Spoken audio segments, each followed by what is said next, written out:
Hey, what's up guys, welcome back to my channel TechARK. In this video we are going to see what is cross-site scripting, the types of cross-site scripting, and how we can prevent ourselves from such attacks. First, let us see what is cross-site scripting in a quick way.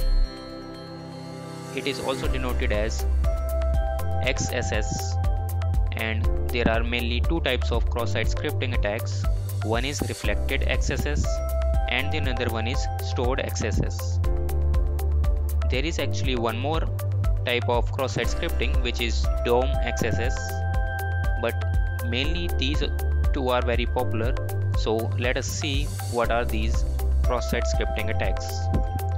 So firstly, reflected cross-site scripting.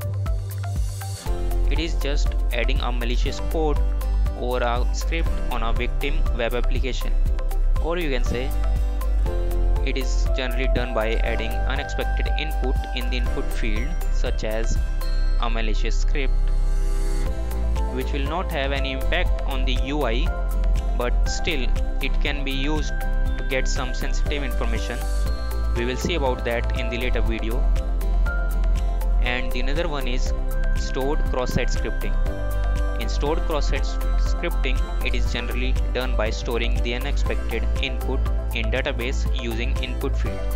So actually what happens is, in this stored cross-site scripting, we give some our malicious code or a malicious script in the input field where it is storing some data, so that our malicious script will be stored in the database and it will affect on every user, like whoever will access that page or hit that request to the HTTP server, he will definitely get that malicious code from that database.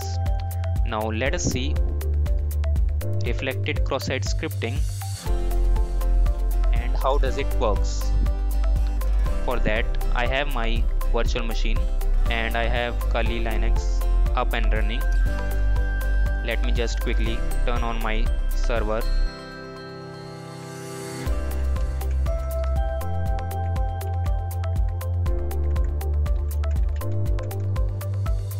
So this command will turn on the Apache server, and now I also need my SQL database, so I will turn on that. Sudo service MySQL start. So now I have my Apache server and MySQL database both up and running. Now let's access the web page. Here I will type in localhost /dvwa. Okay, it is localhost.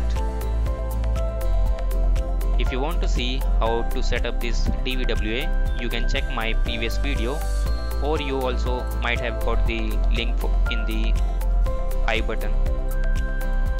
Let's just quickly log in.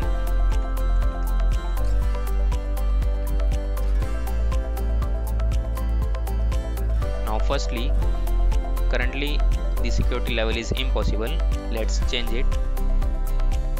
Let's go for low. Now here you can see various options like brute force, command injection, and various other such as SQL injection also. I have covered some of these topics in my previous videos. You can check it out. But for this video, we are going to see XSS reflected. Here, as you can see, we have this what's your name. It's asking for our name, and when we write our name, like let it be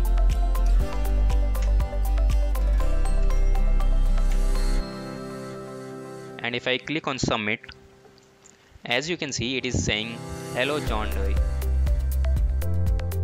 So now we need to check if it's vulnerable for reflected cross-site scripting or not. For that, what we are going to do is we are going to give some unexpected code in this, or you can say a malicious code or a script in this input field. Let us write script and just give an alert.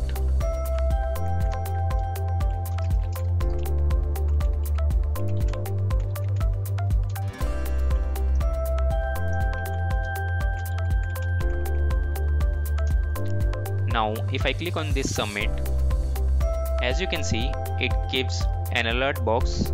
It is vulnerable. That means this web page is vulnerable to reflected cross-site scripting. Now let's see how did that happen. As you can see, here we have the source code of this web page. In the real world, you will definitely do not get any source code in a website, but here we have source code. Let us try to see and let's check what does this source code says. So here it is getting the input data and it is appending that input data which we have provided to hello world. Like this is a word hello and our data is appended to this,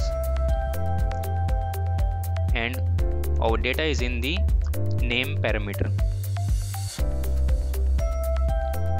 So what happened when we enter alert in that input field?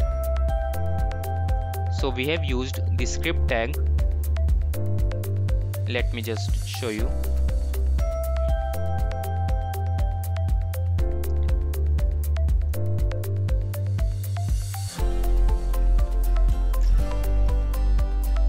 Here we have used this. Let's just check it in the leaf pad.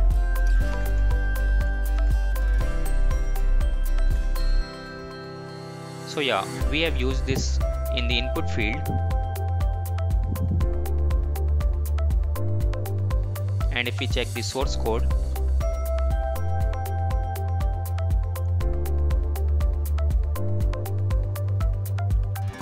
let's just copy it in the leaf pad. So this was our source code, and here we have entered this in vulnerable script in the input field. This will be appended after this hello, and as we know that it's an HTML, and in this HTML if we gives the script tag, in the script tag we can write our JavaScript code, and this JavaScript is executed. So that's why we got the alert box.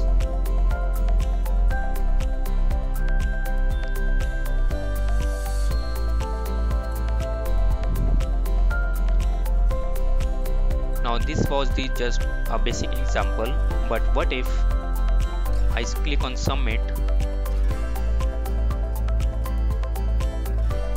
As you can see on the submit we got the alert box, and here is the URL of that.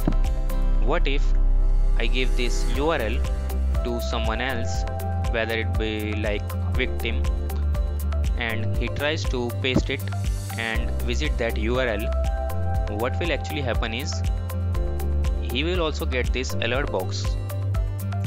So this was just a basic example, but what if instead of this alert I have given here something kind of getting the cookie of the victim or getting the current session of the victim using document.cookie, which is in JavaScript. We can get the cookie of the victim. Currently I'm on localhost, so definitely in this local, instead of this localhost, I need to provide the URL. On a real website there will be like URL, the proper URL. So if the victim visit on that URL with these, he will definitely get that malicious code executed, and it can gives a sensitive information to the attacker or an hacker. But are there any ways we can prevent ourselves from such attacks? Yes, definitely. There are several ways we can prevent ourselves from these reflected cross-site scripting attacks. One such ways could be like whenever on a website if there is an input field, it should have certain filters. Like in this, we only need a name, so we should have a filter to not allow tags such as script tag, or especially the special symbols such as the angle brackets, hash and angle brackets, hash, semicolon, and like quotes, single quote, double quote. We should have filtration for all this. And in the backend side also, while a user is hitting a get or post APIs, we can check there that if any malicious code is appended to our input field or not. And there are many other ways as well to prevent ourselves from such attacks. This is not as dangerous as stored cross-site scripting. We will talk about stored cross-site scripting in the next video. If you like this video, please do hit the like button. And if you have any query, you can ask in the comment section. For more such practical videos, you can subscribe to our channel, as it will motivate us to make such more contents.